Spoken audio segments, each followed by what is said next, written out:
Some stories don't begin with a decision. They begin with an accident, a letter meant for someone else, a stranger's name, a message written too late, yet somehow right on time. This is the story of a man who lived in silence until a dying father's final words reached the wrong mailbox. And instead of discarding it, he opened it. What followed wasn't just a search for the intended recipient. It became a journey into grief, forgiveness, and the quiet bond between two men who had nothing in common, except what they had both lost. But before we begin, where in the world are you watching from right now? Drop your city or country in the comments below. We'd love to know who's listening. Now, let's begin. Silas Morland had built his life around control. Not the loud kind, not the type that barked orders or filled rooms with ego, but a colder, quieter dominance. His world existed at the top of a skyline where elevators whispered and glass never smudged. From the outside, his life gleamed. Polished floors, antique marble, an empire made of contracts and skyscrapers. But from the inside, it pulsed with something harder to name, an emptiness carefully disguised as order. Every morning began the same way. French pressed coffee timed to perfection. A curated playlist of instrumental jazz that never reached crescendo. A stack of mail, pre-sorted and hand-delivered by his assistant at 7:30 sharp. Nothing ever out of place. Nothing ever surprising. Until, one morning, something was. Tucked between a tax summary and a handwritten note from a gallery curator was an envelope that didn't belong. It was thinner, worn, its paper a soft yellow, like it had been waiting somewhere far too long. The handwriting was faint and shaky, the kind shaped more by emotion than coordination. And it wasn't addressed to him. At first, Silas set it aside. It didn't make sense. He didn't open things not meant for him. There were rules for that. Boundaries. But as the minutes passed, his eyes kept drifting back to it. Not because of its appearance, but because of its presence. It didn't fit, and that made it impossible to ignore. He turned it over again. No return address. Just a name, Jack. And beneath it, a street number smudged almost into nothing, followed by a city that didn't seem familiar. He told himself to throw it out. It wasn't his. But his hands, almost without permission, began to unfold the flap. Inside, the letter was only a single page. Written in the same trembling script, the words swam across the page with urgency, with regret. It began with an apology. It spoke of illness, of a body failing and time running out. The writer, a man named Thomas, spoke to someone he hadn't seen in nearly 20 years, a son.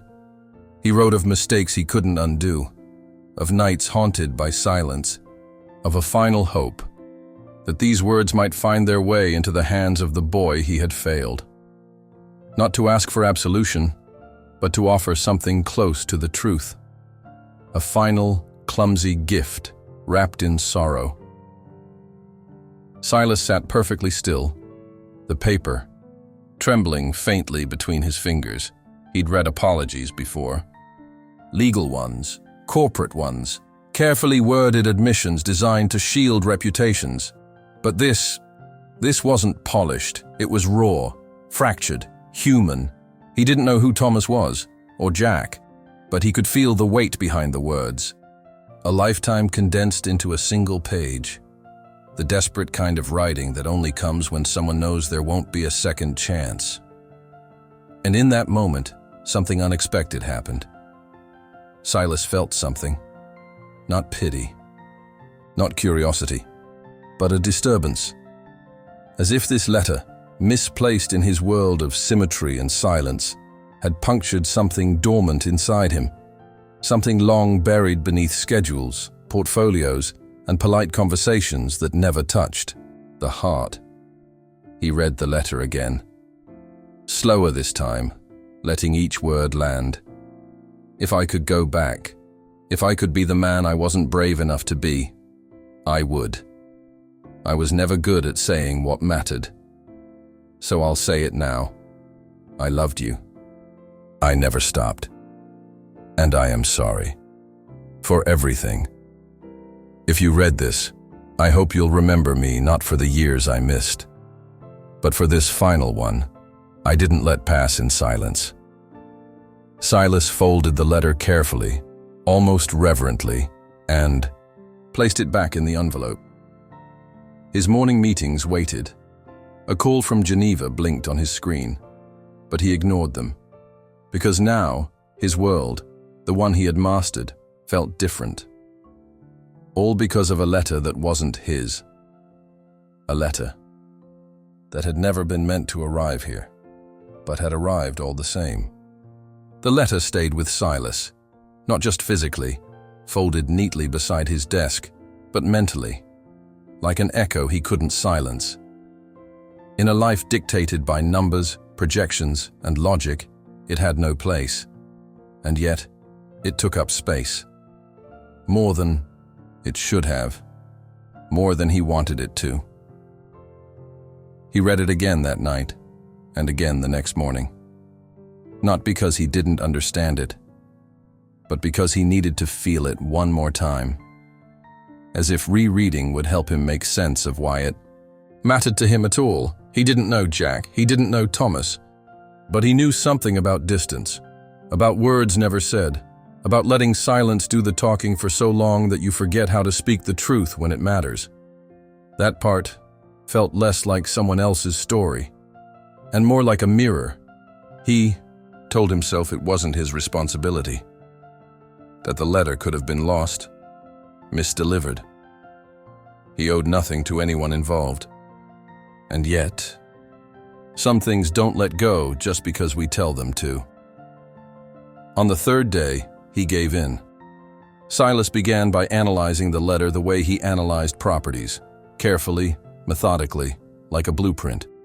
He searched the incomplete address fragment, cross-referenced with postal databases, pulled public directories. There was no full match. But then he noticed something. A sentence in the letter halfway down, almost casual. I know you're not in Oakbridge anymore, but I still remember the red fence, the hill behind the shed, and how you used to run from the rain. It was nothing. And yet, it was everything. Oakbridge. He hadn't heard that name in years. A small town 3 hours away, mostly industrial. Known for its auto shops and quiet decay. A place people left, not returned to, but something about it stuck.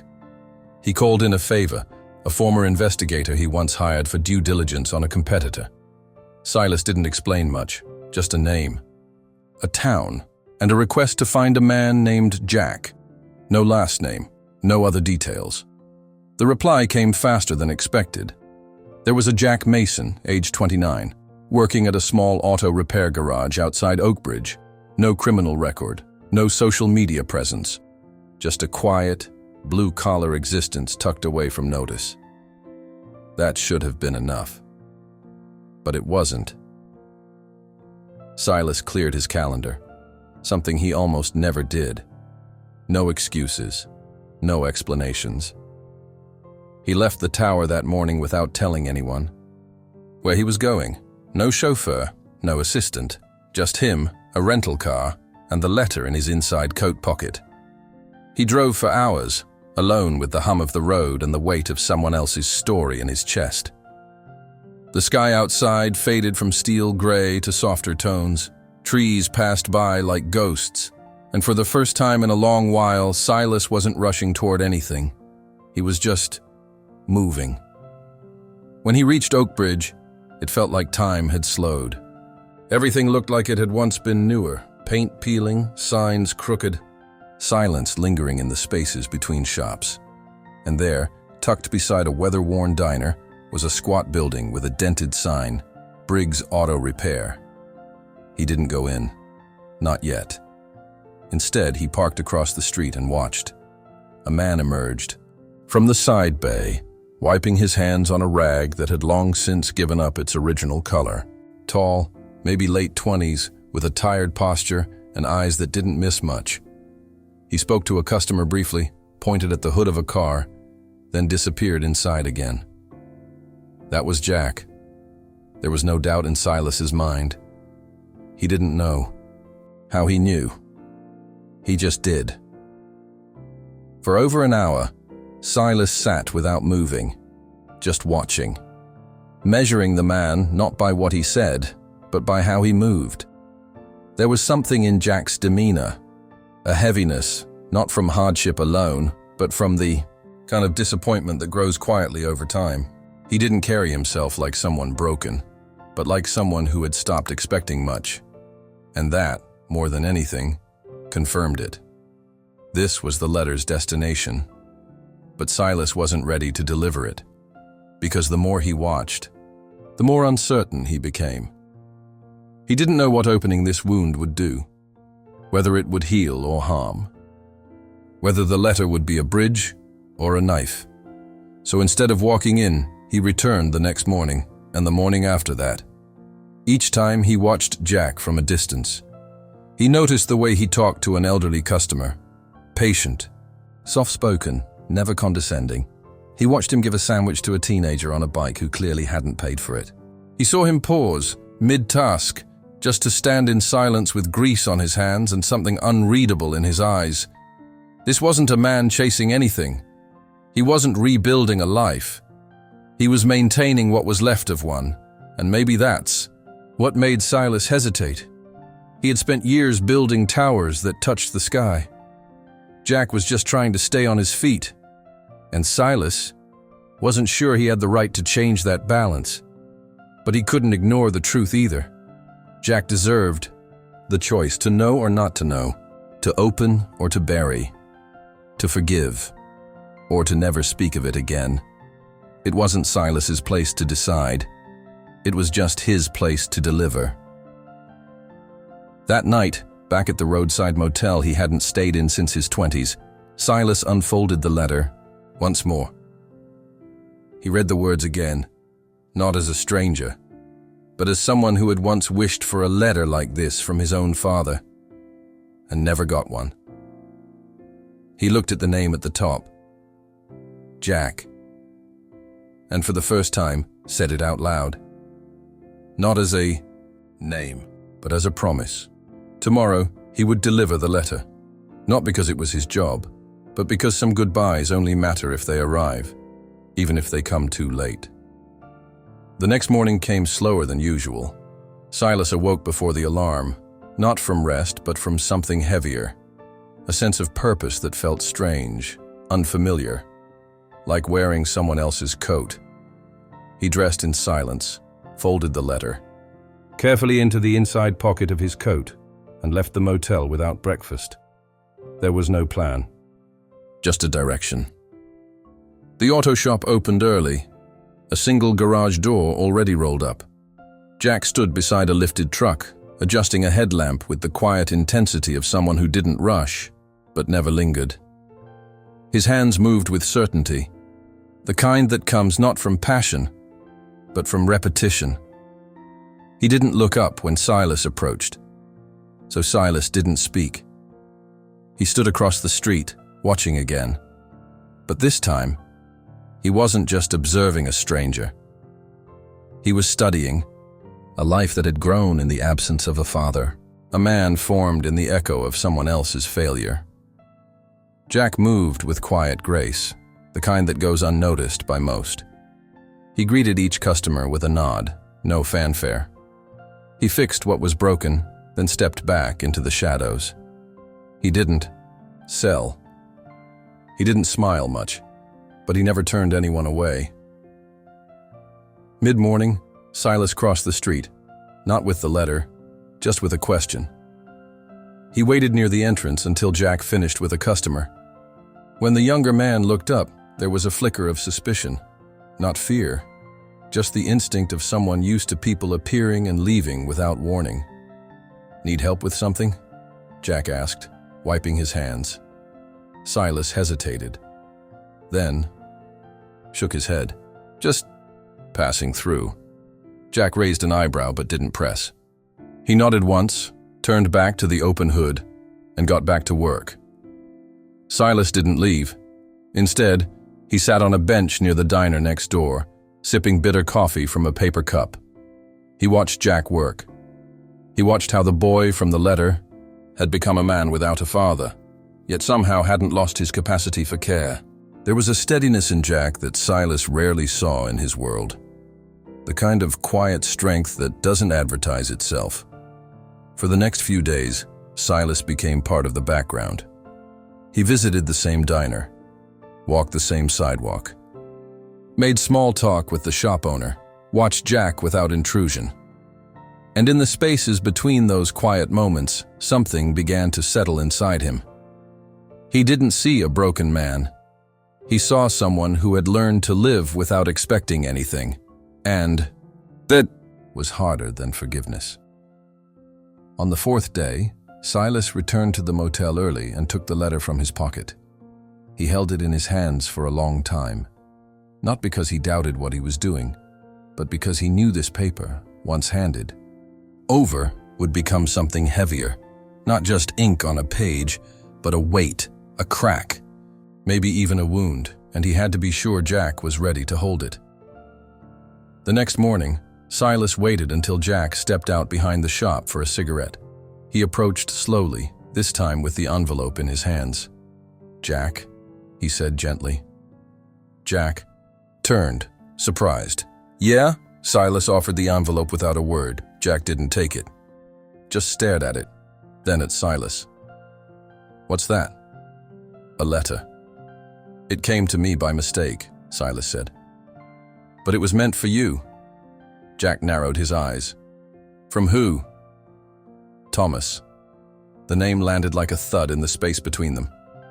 Jack's mouth didn't move, but something in his posture changed. A tiny flinch, like hearing a name you've spent years trying to forget. He took the envelope. Didn't open it. "Not yet." "Where'd you find this?" he asked. "It showed up at my address," Silas said. "By mistake. I wasn't supposed to read it, but I did, and I think you should too." Jack didn't answer. He just nodded and walked back inside. Silas left without another word. He didn't know what Jack would find inside that envelope.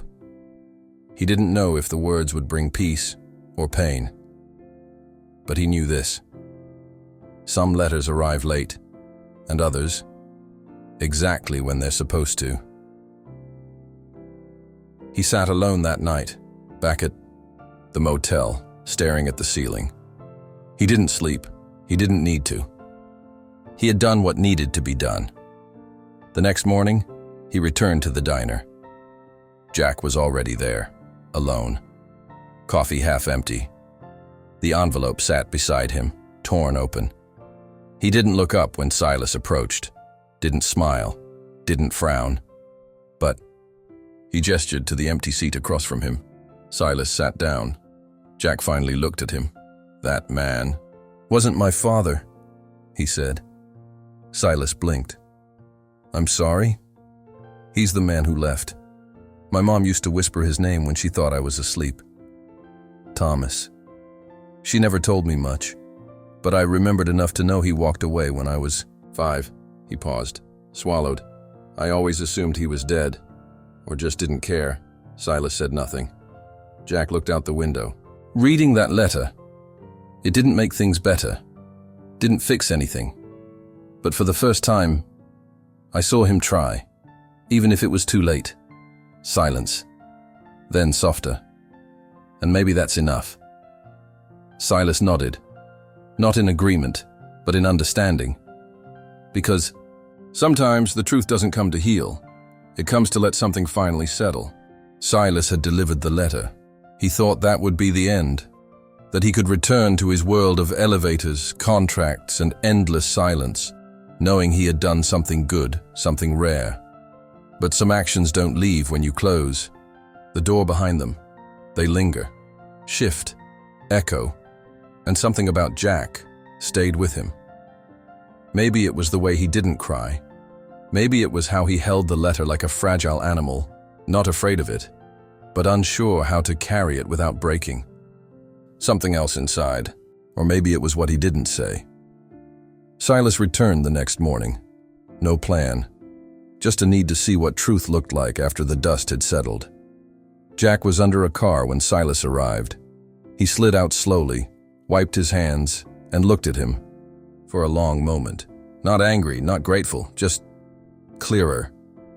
"You came back," Jack said. Silas nodded. Jack took a breath, then said quietly, "I read it. Twice." A beat of silence passed. I thought it would hit harder. Thought I'd feel something. Bigger. But I didn't. Silas waited. Jack leaned against the wall, arms crossed, gaze distant. That man, Thomas, he wasn't my father. Silas furrowed his brow. "But the letter, I know the name, I know the face, I remember the sound of his voice, but biologically, no.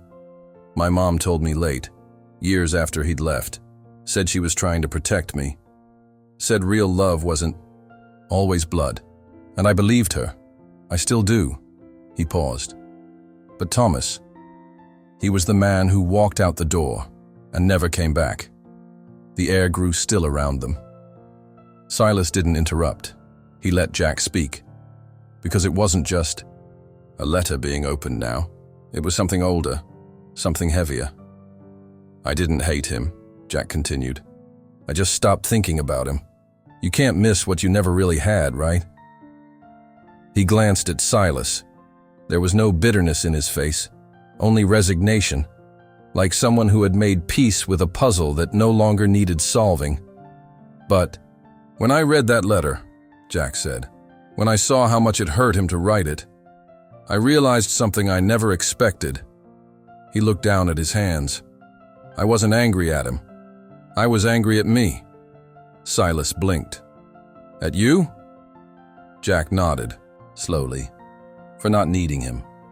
For building a life without him. For being okay. And then, suddenly, I wasn't okay. Because that letter reminded me that I was a child once. A child who waited at the window for a man who never came back.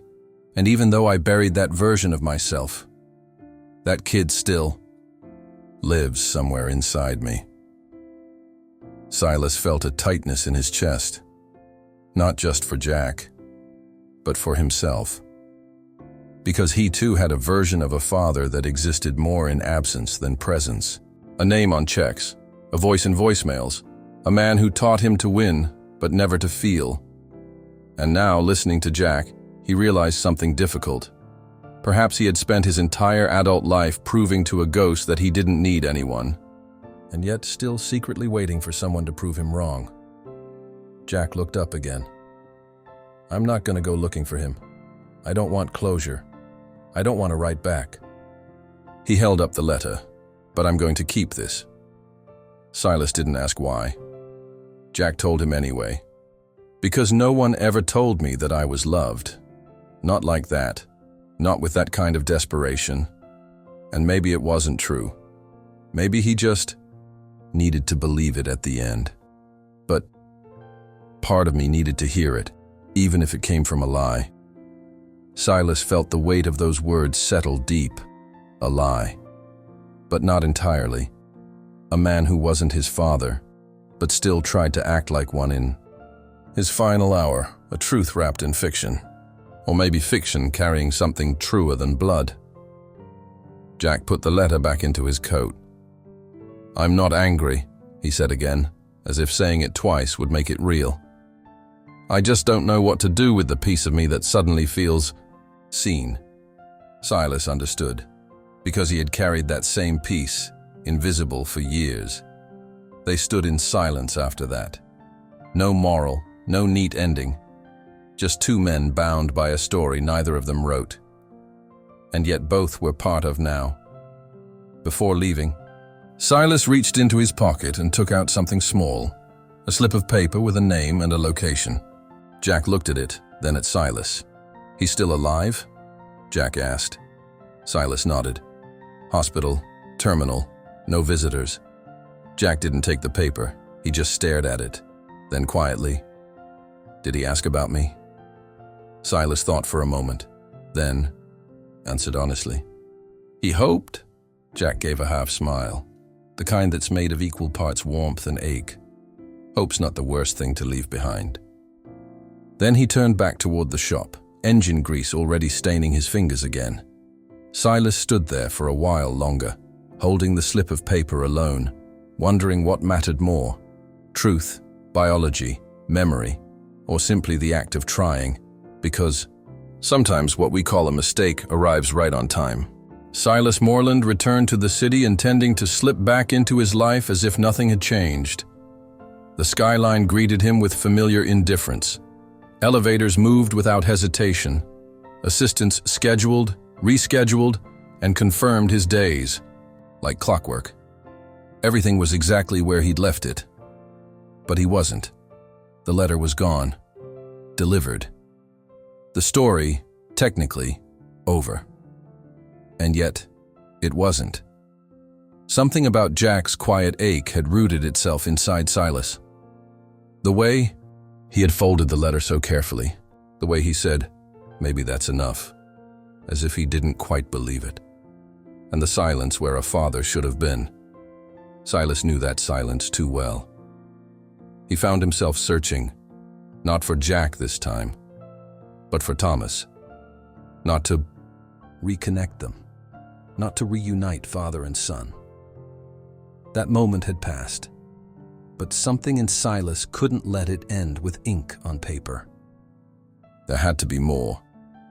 He started with the envelope, the handwriting, the postmark. He retraced the trail backward, a route lost between outdated hospitals and mailing clerks who barely remembered the name. Days passed. Then, a lead, a public. Hospice ward just outside the city, underfunded, understaffed, and barely hanging on. No visitors listed for a man named Thomas Emery, age 68, admitted 3 months earlier, advanced cancer, deteriorating, alone. Silas didn't tell Jack. He didn't know if Jack would want to know, and maybe that wasn't his decision to make. But something told him this ending wasn't finished. So he went. The hospice was quiet. Not the peaceful kind, but the kind built from fluorescent lights and thin walls, where every footstep echoed too loudly, and every breath felt like a countdown. Silas gave his name at the desk. He wasn't asked many questions. No one asked if he was family. They didn't need to. No one else had come. That, in itself, was answer enough. Thomas lay in a narrow bed by the window, framed by the soft flicker of afternoon light. He was thinner than Silas expected, fragile in a way that didn't look recent. His skin clung to bone.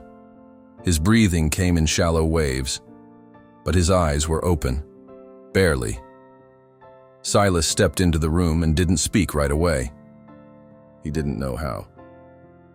"What do you say to a man whose story you've only touched through regret?" Thomas blinked, slowly, and then, with effort, "You're not the nurse." Silas smiled gently. "No, I'm not." There was a long pause. Then Thomas asked, "You with the bank?" "No," Silas said. "I'm here about Jack." The name did something to him. His mouth softened. His gaze shifted slightly toward the window, as if trying to focus on a memory that was no longer sharp. "I wrote to him," Thomas whispered. "Don't know if it got there." "It did," Silas said. "He read it." Thomas closed his eyes, as if that sentence alone allowed something in him to finally rest. "He read it," Silas repeated more softly this time. "And he understood more than you think." Thomas didn't speak, but something shifted in his chest, a slow, painful exhale that sounded like it had been waiting years to be released. Silas sat beside the bed. "He's doing okay," he said. "You should know that. He's got a quiet life, hard-working, kind." Thomas blinked once. "Does he hate me?" he asked, barely audible. Silas hesitated, then said the only thing that felt right. No, he doesn't. Thomas's eyes glistened, not from tears. They were too dry for that now, but from something deeper, recognition, relief, maybe even the beginning of forgiveness, whether it came from Jack or from somewhere else inside him. I thought about him every day, Thomas said. I just didn't know how to come back after so long. I thought, maybe the letter would speak better than I ever could. Silas nodded. Sometimes the words that arrive last are the ones that matter most. Thomas coughed, the kind that sounded final, like his body was trying to make room for stillness. Silas didn't move. He didn't offer empty reassurances. He just stayed, present, silent. And when Thomas opened his eyes one last time, he looked at Silas not as a stranger, but as someone who had brought him something worth dying with. Tell him. I was sorry. Silas leaned forward, his voice steady. He knows. Thomas closed his eyes and didn't open them again. It was quiet after that. The machines didn't beep. The air didn't shift. Just a man's story, unfinished, unresolved, quietly ending in a room no one else would remember. Silas sat for a long time. He didn't cry, but he felt something he hadn't in years. Grief that didn't belong to him, but that he was willing to carry, because someone had to. Thomas Emery died quietly. There were no last words that rewrote the past, no dramatic reconciliations. Just one man in a narrow bed, exhaling the weight of decades with no one but a stranger at his side. A stranger who had carried a letter across cities and silences and chosen to stay until the very end. Silas didn't move for a long time.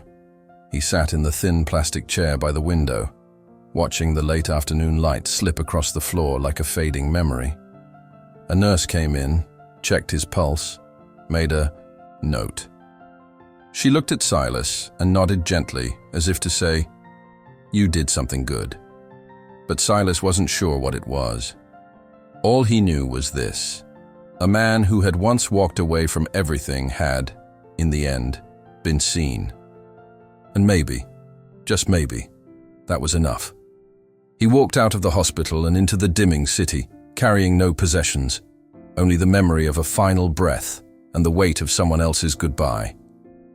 He didn't call Jack. He didn't need to. Because something told him Jack would come when it was time. 2 weeks later, he did. There was no warning. No long message. Just a knock at Silas's apartment door one rainy afternoon. When Silas opened it, Jack stood there with a damp coat, tired eyes, and the letter in his hand. No words passed between them at first. Just a glance. And something unspoken settling between them, I heard, Jack said eventually. Silas stepped aside. "Come in." They sat near the window, city lights blinking softly beyond the glass. Jack placed the letter on the table, unfolded now, slightly torn at the edge, like it had been read too many times. "I wasn't going to come," Jack said. Silas waited. "But then I realized something," he continued. "That letter, it wasn't for him." He looked at Silas. "It was for me. But more than that, it was a doorway into a part of myself I thought I'd locked away a long time ago." Silas nodded, not as approval, but as understanding. Jack leaned back, eyes distant. "I didn't go to the funeral," he said. "Didn't feel like mine to attend." He reached into his pocket and pulled out a single white flower, delicate, slightly bent. "But I do want to see where he rests." They walked together through a small cemetery tucked between overgrown hedges and leaning trees. It wasn't beautiful, but it was quiet, honest. The kind of place that didn't try to impress anyone. They found the grave near the edge of a cracked pathway. The headstone was plain. Thomas Emery, 1955 to 2024. Too late, but not unseen. Jack stood in front of it. For a long time, no tears, no words, just stillness. Then he crouched down and placed the flower gently at the base of the stone. It wasn't forgiveness, it wasn't closure. It was something more fragile and more real. Presence. He stood again and looked at Silas. "I didn't come here to forgive him," he said. "I came here to make peace with the part of me that never got the chance to ask why." Silas looked at the grave. "Did you find the answer?" Jack shook his head. "No, but I stopped needing it." They walked in silence back through the Owl cemetery, and as they reached the gate, Jack paused. "You didn't have to do any of this," he said. "You could have thrown that letter away." Silas looked at him. "So could you." A faint smile touched Jack's face. He reached into his coat, pulled out the letter once more, and handed it to Silas. "You keep it." Silas looked down at the fragile paper, stained now with time and quiet significance. "Why?" he asked. Jack's voice was steady. "Because this story didn't belong to either of us. We just carried it." Then, without waiting for a response, he turned and walked toward the fading light of the city. Silas stayed behind for a moment, holding the letter. And for the first time in years, he felt something deeper than control. Something quieter than success. He felt human, not redeemed, not transformed, just real. And as he walked back through the stillness, past names carved in stone and flowers left by strangers, he thought, some things never arrive when they're supposed to, but they still find their way, not lost, just found differently. Thank you for staying with us until the end. Some stories leave us with answers. Others leave us with quiet echoes, the kind that don't solve anything, but help us feel just a little less alone. If this one reached you in some way, if it stirred something you didn't expect, consider subscribing. We share stories like this to remind each other that even what's lost can still leave light behind, and we'd love to hear from you. What part of this story stayed with you the most? Scroll down and tell us in the comments. We read everyone. We'll see you in the next one.